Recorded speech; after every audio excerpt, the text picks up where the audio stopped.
آپ لوگوں کو آپ سے پہلے بھی کئی سو لوگوں کو دیا گیا ہے جو اللہ کے بندے دے رہے ہیں، آپ لوگوں کی مدد کر رہے ہیں، ان کے لیے دعا کیجیے کہ اللہ تعالیٰ ان کو بہتر بدلہ عطا فرمائے۔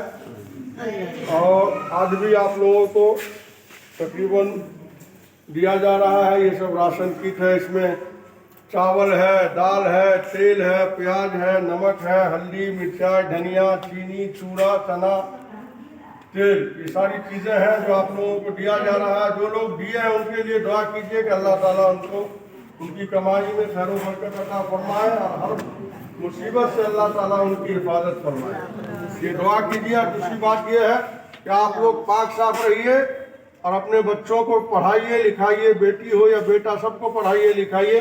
اور ابھی جو بیماری چل رہی ہے، کورونا کا نام سنے ہیں، جس کے لیے ہم لوگ ہٹا کے بیٹھا رہے ہیں، اس کا آپ لوگ انجیکشن لیجئے۔ لوگ سب غلط پھیلا رہے ہیں افواہ کہ انجیکشن لینے سے کچھ ہو جائے گا، کچھ نہیں ہوتا ہے۔ ہم لوگ بھی لے لیے ہیں، آپ لوگ بھی انجیکشن لیجئے۔ ہمارے شکیل بھائی ہیں جو ہمارے بہار انجمن کے ذمہ دار ہیں، وہ بیچارے محنت کر کے انتظام کرتے ہیں، اور آپ لوگ تو دنیا کے کس کونے میں بیٹھ کے کون لوگ تعاون کرتے ہیں، مدد کرتے ہیں، ان کا بھیجا ہوا یہ تعاون ہے جو آپ کے لیے دیا جا رہا ہے۔ اللہ تعالیٰ اس کو قبول بھی فرمائے۔ آپ لوگ آئے اتنے دور سے، اللہ تعالیٰ آپ کو آپ کی بھی مدد فرمائے۔ بچوں کو پڑھائیے گا لکھائیے گا، انشاءاللہ آپ کی پریشانی بھی ختم ہوگی اور آپ کا نام بھی روشن ہوگا۔ اور پاک صاف رہیے، نماز پڑھیے، اللہ سے کہیے، اللہ ہی پریشانی ختم کرے گا۔